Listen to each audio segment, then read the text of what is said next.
Mesdames et messieurs, bonsoir, voici les titres du journal.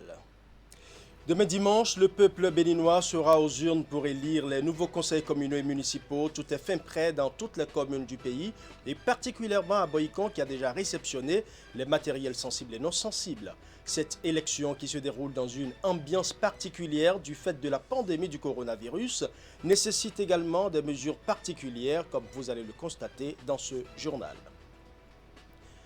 Du côté de la Commission électorale nationale autonome, le président profite du dernier jour de la campagne électorale pour inviter les populations à sortir massivement pour accomplir leurs devoirs civiques.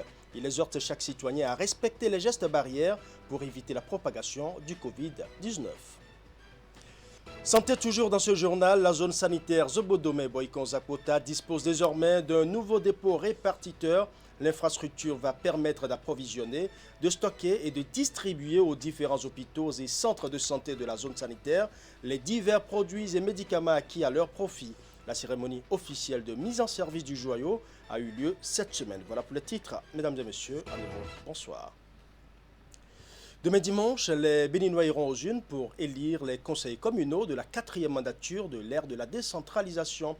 Du côté de la plateforme électorale, les organisations de la société civile, c'est un regard plutôt singulier qui est porté sur les élections communales du 17 mai. La plateforme des OSC a en effet mis en place une salle de situation électorale à Cotonou pour suivre de manière ininterrompue le déroulement du scrutin sur l'ensemble du territoire national.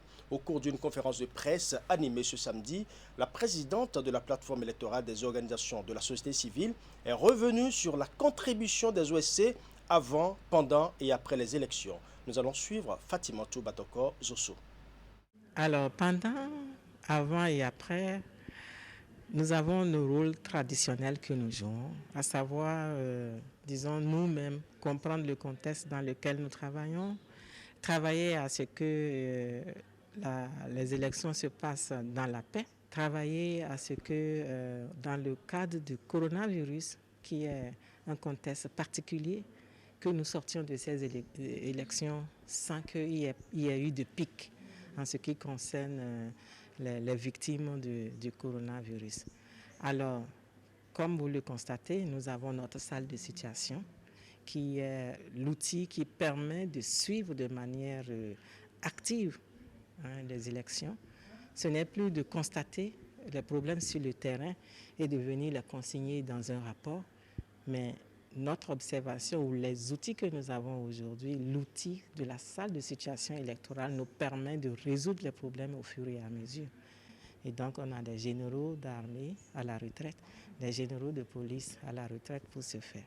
Nous avons des chefs religieux avec nous, nous-mêmes, société civile, avec tout ce que nous avons comme réseau, comme collègues sur le terrain, nous nous sommes déployés avec nos observateurs, avec nos superviseurs de terrain, avec nos e-moniteurs, les superviseurs qui suivent les violences dans les 77 communes. Alors, vous voyez tout ça ensemble. C'est pour faire en sorte que nous ayons des élections pacifiques. Nous avons à notre grille, ajouté à notre grille d'observation la parenthèse du coronavirus pour nous assurer que les gestes barrières, tout ce que la Sénat a mis en place pour éviter la flambée des personnes atteintes du coronavirus, si ces mesures sont respectées.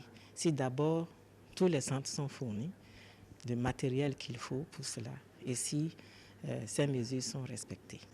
Après les élections, ce sera de suivre aussi si les élections terminées, est-ce que le calme règne toujours dans la communauté? Parce que c'est parfois après les élections qu'il y a des flambées de violence dans nos contrées.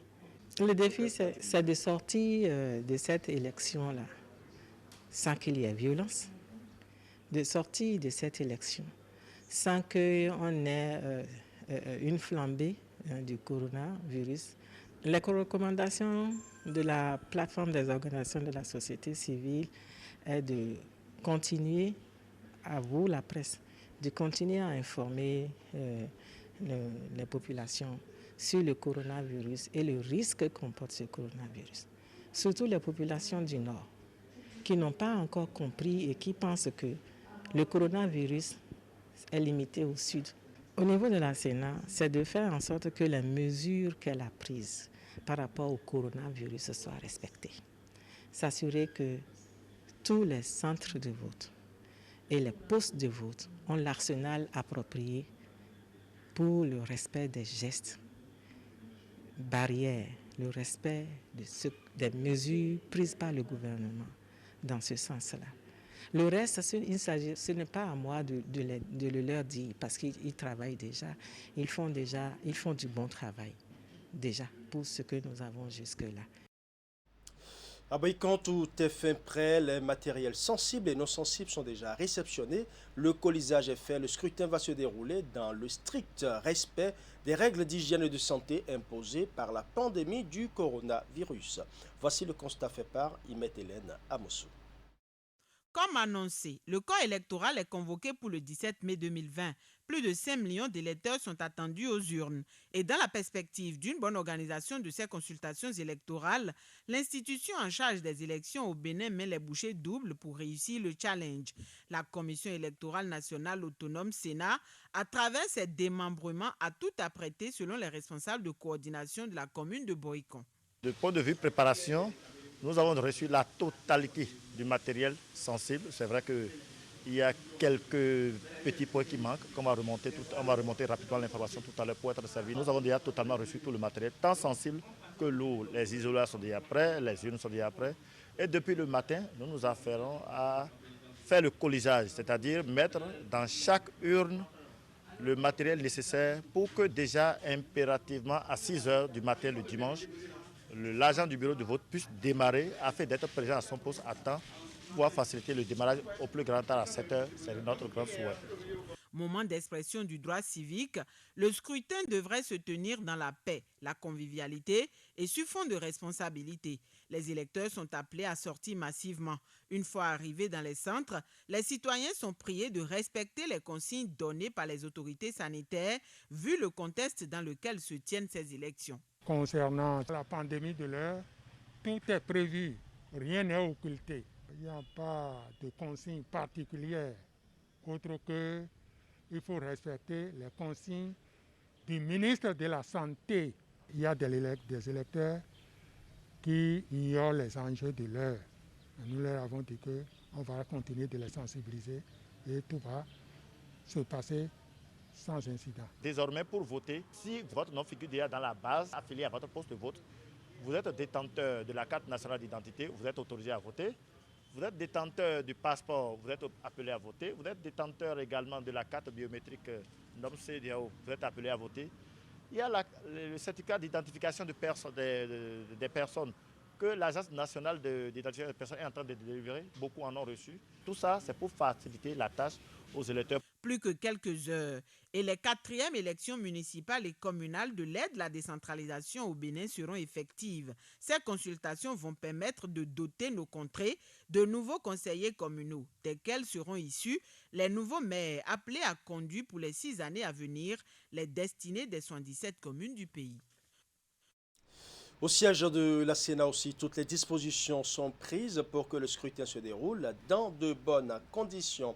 Des mesures particulières sont prises par la Commission électorale nationale autonome pour garantir la sécurité sanitaire des électeurs. La vice-présidente de l'institution fait ici le point des préparatifs. Suivant. Du point de vue matériel classique électoral, tout est bon. Tout est déjà convoyé sur le territoire national. Par rapport à ça, pour nous, c'est le b.a.-ba dorénavant. Donc, vous savez très bien que les camions sont ébranlés depuis 48 heures et qu'au moment où nous sommes en train de parler, tous les départements ont reçu le matériel électoral nécessaire aux élections du 17 mai 2020. Concernant le matériel pour la sécurité sanitaire, ça fait partie cette année de notre matériel électoral. Donc, nous avons eu à expliquer à plusieurs reprises que chaque électeur, ils sont plus de 5 millions 200 et quelques, chaque électeur disposera d'un masque.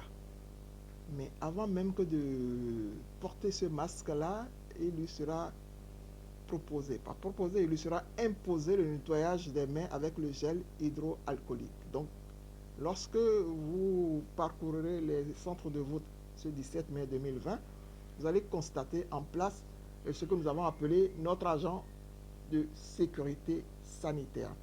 Cet agent de sécurité sanitaire est installé en bonne et due forme avec un nombre nécessaire et suffisant de masques et un nombre nécessaire et suffisant de gel hydroalcoolique. Dès que l'électeur franchit la porte du centre de vote, il est soumis à ce processus-là de respect des mesures barrières. On lui propose du gel hydroalcoolique, il se nettoie les mains. Ensuite, il prend lui-même un masque qu'il porte. Pour se mettre en rang, il doit nécessairement respecter la distanciation d'1 mètre. Et tout cela est contrôlé par celui que nous avons appelé l'agent sanitaire, qui en l'espèce est quelqu'un de la police républicaine. Il arrive au niveau du poste de vote, il entre dans ce poste de vote, là, entre-temps peut-être que par inadvertance, quelqu'un l'a touché ou bien il a eu à toucher quelqu'un, on lui nettoie encore une fois les mains avec le gel hydroalcoolique. Ça, c'est l'œuvre dorénavant du deuxième assesseur et ils sont formés dans ce sens-là. Donc, dès qu'il a les mains une seconde fois nettoyées, là, il peut toucher à quelque chose, il peut procéder à son vote, c'est-à-dire montrer sa pièce d'identité, prendre un bulletin, passer derrière l'isoloir, revenir mettre son bulletin dans l'urne, se faire induire les doigts de l'encre indélébile et avant même que de ressortir encore une fois, on lui nettoie les mains avec le gel hydroalcoolique et après tout ce processus-là, il peut rentrer chez lui. Donc, au niveau de chaque kit que nous avons envoyé dans chaque poste de vote, nous avons les masques, nous avons le gel hydroalcoolique. Voilà en ce qui concerne la protection sanitaire de nos électeurs ce 17 mai 2020. Les représentants des partis politiques en lice pour les élections communales et municipales étaient également au siège de la Sénat hier vendredi sur invitation de l'institution. Au menu de cette séance de travail, les dispositions du code électoral relatives à l'attribution des sièges après le vote. La Sénat a expliqué aux partis politiques les différentes possibilités prévues par la loi. Le point de la séance avec Idrissou Boukari. À quelques heures de la tenue des élections communales et municipales, les représentants des partis politiques en compétition s'informent sur les modalités d'attribution des sièges après le scrutin. La Commission électorale nationale autonome, structure chargée de l'organisation des élections au Bénin, donne aux acteurs politiques sa lecture des dispositions du code électoral relatives à la clé de répartition des sièges. Les différentes possibilités prévues à cet effet par le législateur ont été exposées et expliquées aux partis politiques. Donc nous avons mis essentiellement l'accent sur la règle d'au moins 10% des suffrages à recueillir au plan national, la règle de la liste majoritaire ou de la majorité absolue, donc de 40%, le principe d'attribution du reste des sièges, lorsque la majorité des sièges a déjà été attribuée, donc le reste, le principe d'attribution des sièges lorsque aucune liste n'est majoritaire. Et puis la règle d'attribution des sièges aux candidats en fonction donc de la déclaration de candidature qui avait été déposée à la Sénat. Nous avons également mis l'accent sur des cas particuliers qui pourraient advenir, le cas où une seule liste parmi les listes éligibles arrivait à avoir 10% au niveau de l'arrondissement. Donc dans ce cas, c'est la seule liste qui ramasse les sièges prévus. Et nous avons également mis l'accent sur le cas qui pouvait advenir également où aucune des listes éligibles n'arrive à recueillir 10% au sein de l'arrondissement. Dans ce cas, les sièges ne pourront pas être répartis et donc la Sénat sera obligée de réorganiser les élections dans les arrondissements concernés. Au terme de la séance de travail, les représentants de tous les partis politiques en lice, à l'exception du Parti de renouveau démocratique absent à la séance, ont exprimé leur satisfaction de la manière dont la Sénat entend attribuer les sièges aux candidats méritants. Oui, j'ai été satisfait de la compréhension que la Sénat a les dispositions relatives à la répartition des sièges au lendemain des élections du 17 mai prochain. À la différence qu'une question reste pendante, celle relative à la reprise des élections et précisément la date. Combien de jours après la proclamation définitive par la Sénat des résultats, parce que ça aura d'impact sur l'installation des nouveaux conseils élus dans les communes. C'est un souci où, à ce niveau, il y a encore beaucoup de schémas. Certainement, après les concertations avec les institutions de la République et avec le chef de l'État, il pourrait arrêter quelque chose qui pourrait satisfaire les partis politiques. La Commission électorale nationale autonome n'a pas compétence pour interpréter la loi, mais pour l'appliquer. Rappel fait par Emmanuel Tiando, président de la Sénat. Les candidats ou les partis qui ne partageraient pas cette lecture de la Sénat ont la possibilité de saisir les juridictions compétentes. Et depuis hier vendredi, la campagne électorale a pris fin sur l'ensemble du territoire national. Tous les regards sont désormais tournés vers le vote proprement dit. Le président de la Sénat a délivré à cet effet un message pour exhorter les électeurs à sortir massivement pour aller accomplir leurs devoirs civiques, mais dans le strict respect des règles d'hygiène et de santé. Suivant. Au terme de sa durée légale, la campagne électorale des communales démarré le 1er mai dernier, vient de prendre fin. Et ce dimanche 17 mai 2020, nous sommes appelés aux urnes pour accomplir notre devoir civique en choisissant librement celles et ceux que nous jugerons capables de présider aux destinées de nos communes durant les 6 prochaines années. En dépit des conditions inhabituelles du déroulement de la campagne, les échos qui nous sont parvenus du terrain semblent indiquer qu'elle s'est effectuée globalement dans le calme et la sérénité. Ce climat apaisé est à l'actif de notre engagement individuel et collectif à promouvoir dans nos débats politiques les valeurs de tolérance et de respect des différences. Chers compatriotes, dimanche donc, à l'appel de la République, nous serons 5 190 235 électeurs attendus dans 14 941 postes de vote regroupés en 7 840 centres de vote pour accomplir notre devoir dans le secret de l'isoloir. Il est regrettable de constater que certains candidats aient fait fi des consignes de protection sanitaire données par le gouvernement et la Sénat en organisant des regroupements d'individus sans port de masque et sans respect de la distanciation sociale. À cet effet, le gouvernement et la Sénat ont pris des dispositions particulières visant à renforcer la sécurité sanitaire des électeurs et des acteurs impliqués dans le déroulement du processus depuis la phase du vote jusqu'à l'étape du dépouillement et de la centralisation des résultats au niveau des arrondissements. En ce qui concerne le déroulement du scrutin à proprement parler, je voudrais rassurer tous les électeurs que, comme à l'accoutumée, la Sénat s'est investie dans la préparation de cette élection en se conformant aux dispositions du Code électoral et en concertation avec toutes les parties prenantes. Pendant une quinzaine de jours, vous avez eu l'occasion d'écouter les messages des partis politiques engagés dans cette élection et de connaître aussi leurs candidats. C'est à vous que revient maintenant la parole en exprimant votre choix dans le secret de l'isoloir. Vous devez savoir que dans le jeu démocratique qui s'effectuera dimanche prochain, vous en êtes les seuls maîtres. C'est pourquoi je vous invite à vaincre la peur et à sortir massivement pour accomplir votre devoir civique.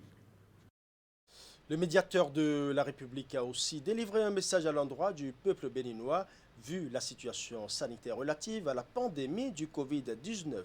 Joseph Nulonfo exhorte le peuple béninois à sortir massivement accomplir le devoir civique en gardant à l'esprit qu'il faut observer les gestes barrières. Voici la teneur de son message.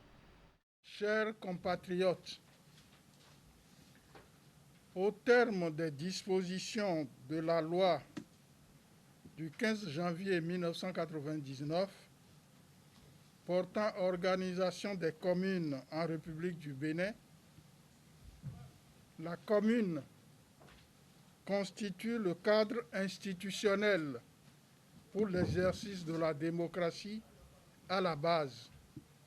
Elle est l'expression, selon la loi toujours, de la décentralisation et le lieu privilégié de la participation des citoyens à la gestion des affaires publiques locales. Pour la mise en œuvre de cette loi et dans le cadre du renouvellement des conseillers communaux, le gouvernement a convoqué le corps électoral pour le dimanche 17 mai 2020. Ce scrutin se déroule dans un contexte sanitaire difficile, marqué par la pandémie de la Covid-19, d'où nécessité de prudence et d'actes et de gestes responsables.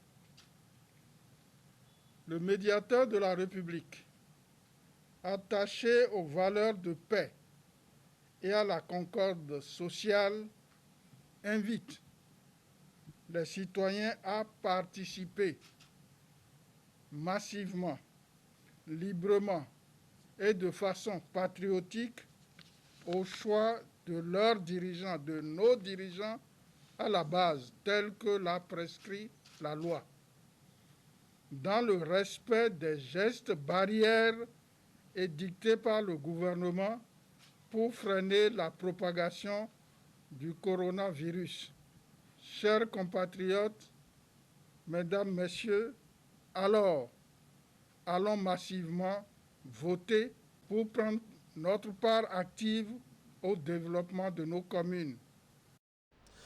Encore du soutien pour le gouvernement béninois dans sa lutte contre le coronavirus. Cette fois-ci, c'est le programme des Nations Unies pour le développement qui a fait don de matériels médicaux afin de permettre à une meilleure gestion de la crise sanitaire. De l'eau de javel, des papiers mouchoirs, de l'alcool sont entre autres les intrants médicaux offerts au ministère de la Santé. Le point dans ce reportage de Teddy Goudalo présenté par Assiomo Kanyasiongo. De nouveaux équipements sanitaires pour accompagner le gouvernement dans son élan de riposte contre la pandémie du coronavirus au Bénin. Un don qui émane du programme des Nations Unies pour le développement, composé du coton, de savon liquide, d'alcool, de l'eau de javel et bien d'autres produits consommables.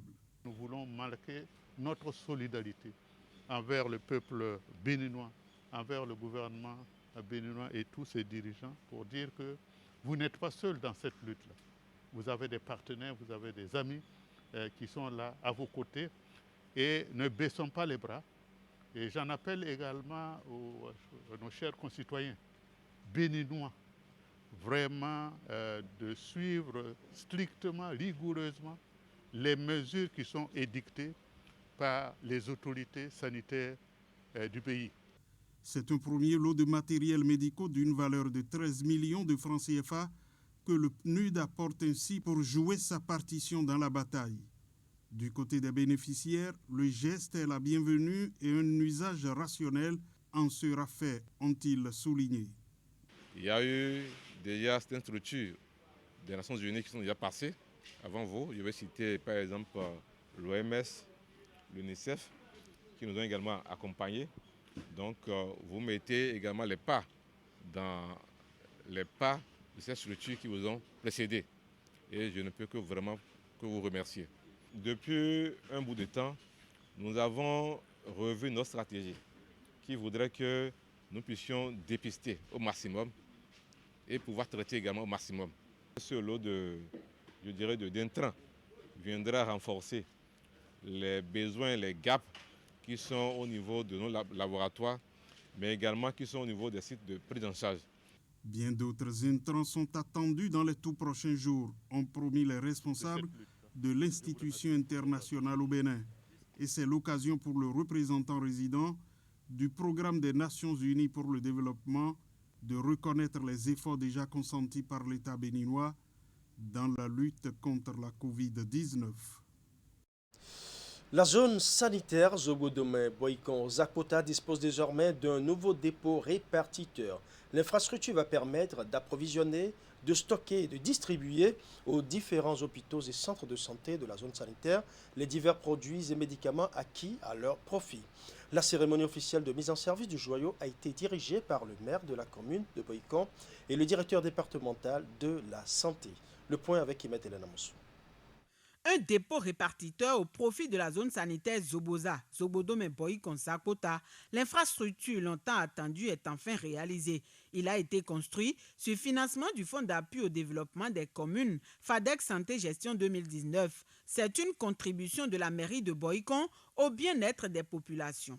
Au niveau donc, de la commune, il y a eu plusieurs investissements.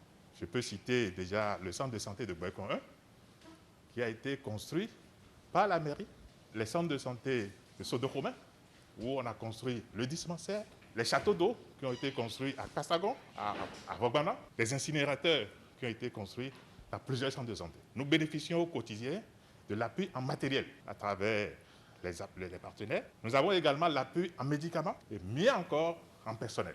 Implanté au centre médical 1 de Boikon, l'édifice comporte en plus d'un bureau spacieux, une terrasse de 6 mètres carrés, un magasin de 94 mètres carrés, une chambre froide ainsi que des toilettes. Ce dépôt répartiteur facilitera désormais l'approvisionnement et le stockage des divers produits et médicaments acquis au profit des différents hôpitaux et centres de santé de la zone sanitaire. La vie de nos centres de santé, le poumon, c'est les médicaments. Vu l'évolution des choses, la capacité que nous avons pour nos dépôts répartiteurs, à un moment donné, c'est devenu insuffisant. Vous avez su toucher un point sensible pour le développement, la vie du centre de santé de Boikon. Ce que nous avons fait est pour nous un devoir. Nous n'allons pas l'arrêter, nous allons continuer à le faire. La municipalité fera encore un peu plus les jours et les semaines à venir. La nouvelle équipe dirigeante qui sera là fera certainement encore un peu plus. Je voudrais leur faire confiance. Je leur dis qu'ils auront mon soutien partout où je me trouverai. Parce que toute action qui doit aller dans le centre de développement qui concerne la ville de Boikon m'engage. J'ai été engagé hier, je suis engagé aujourd'hui. Je prends l'engagement que demain, ça va être la même chose. Je ne me ferai pas prier pour apporter ma petite pierre à l'édifice que nous bâtissons ici à Boikon. À travers cet appui, la municipalité de Boikon donne une fois encore la preuve de son soutien aux agents du secteur de la santé de la ville. Ces derniers qui sont trop sollicités et contribuent chaque jour au bien-être des citoyens de la ville Carrefour. Remise officielle de matériel et d'équipement à 9 coopératives de prestations de services agricoles. La cérémonie s'est déroulée dans la commune d'Abomey-Calavi. C'est une initiative de l'Agence territoriale de développement agricole, Pôle 7, pour booster les productions au niveau de chaque filière. Assurmokani, Assurbon pour les détails. Des kits de matériel et d'équipement remis à 9 coopératives de prestations de services par l'Agence territoriale de développement agricole Pôle 7. Entre autres matériels et équipements offerts à chacune des coopératives, un tricycle, 3 tirs forts, 3 brouettes, 2 décamètres, 4 pulvérisateurs à dos. Un appui pour encourager ces coopératives de prestations de services agricoles à faire davantage dans la filière ananas. La dotation en équipement des ouvriers agricoles organisés en coopérative de prestations de services agricoles permettra de régler un tant soit peu le problème d'insuffisance de la main-d'œuvre agricole et d'insuffisance de matériel et d'équipement qui constitue un goulot d'étranglement pour le bon déroulement des activités agricoles dans la perspective de l'atteinte des objectifs du programme d'action du gouvernement du président Patrice Talon dans son volet agriculture. Le lot de matériel et équipements ainsi remis est estimé à près de 25 millions de francs CFA. Ce geste intervient après une évaluation de 20 coopératives. Pour le représentant du ministère de l'Agriculture, cette remise est d'une grande importance pour l'organisation et la promotion de la filière ananas. À travers ce processus, la TDA du pôle 7 joue son rôle de facilitation à l'accès aux matériels et équipements de qualité indispensables à la mécanisation agricole et au développement des filières, à l'amélioration de la productivité des exploitations agricoles et à l'organisation des producteurs en coopérative. Pour les bénéficiaires qui ont aussi reçu des kits de protection individuelle, c'est un appui qui vient décupler leur volonté de faire davantage. Ils promettent de mieux exécuter les prestations dans les exploitations au profit des producteurs. Parlons médias à présent. Deux journalistes ce vendredi ont fait connaître au public le fruit de leurs enquêtes sur des thématiques qui engagent la responsabilité des autorités et des dirigeants de l'espace CEDEAO. Les confrères Jacques Bocco et Olivier Alotiemé ont donc exposé respectivement les conclusions de leurs recherches sur la collecte de l'épargne publique au Bénin, l'arnaque qui défie la loi et le tarif extérieur Comutech, la fraude comme voie de contournement. Tout ceci s'inscrit dans le cadre du projet pour des médias plus professionnels au Bénin, projet financé par OSIWA.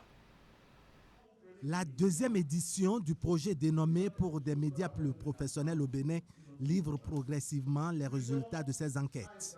Les journalistes placés sous le couvert de l'initiative OSIWA qui ont entrepris de fouiner leur nez dans les dossiers les plus sensibles mais surtout les plus risqués accouchent ici le fruit de leur recherche. Jacques Bocco a parcouru beaucoup de régions du pays pour nous revenir avec les capacités de nuisance des structures illégales de collecte de l'épargne publique au Bénin. Le confrère se désole de ce que l'existence de l'arsenal juridique et institutionnel n'ait pu émousser l'ardeur des arnaqueurs et des ex-spoliés de ICC Service. Et nous avons titré « L'arnaque qui défie la loi ». Alors, de quoi s'agit-il? Nous venons de sortir d'un procès ICC Service qui a été largement diffusé sur les médias. Comment se fait-il que ça continue? Dans nos investigations, nous avons enregistré la plainte d'une dame relayée par Frisson FM et Banoto, le site d'information, une dame dont le tontinier est parti avec ses 400 000 francs, qui s'est plainte plutôt au commissariat d'Abomey-Calavi. Imaginez si ce tontinier a près de 1000 déposants ou de près de 1000 épargnants. Vous imaginez combien de millions ou de milliards pourrait-il faire comme spoliation? Pour le rédacteur en chef du quotidien Événement Précis, les tests qui encadrent le TEC, c'est-à-dire le tarif extérieur commun de la CEDEAO, ont dit une chose, mais bien d'États et de commerçants de cet espace communautaire s'évertuent à faire le contraire. Beaucoup ont choisi des voies de contournement qui d'ailleurs hypothèquent l'avenir du TEC. À l'enquête, je me rends compte que les acteurs et même les États utilisent des voies de contournement du TEC CEDEAO.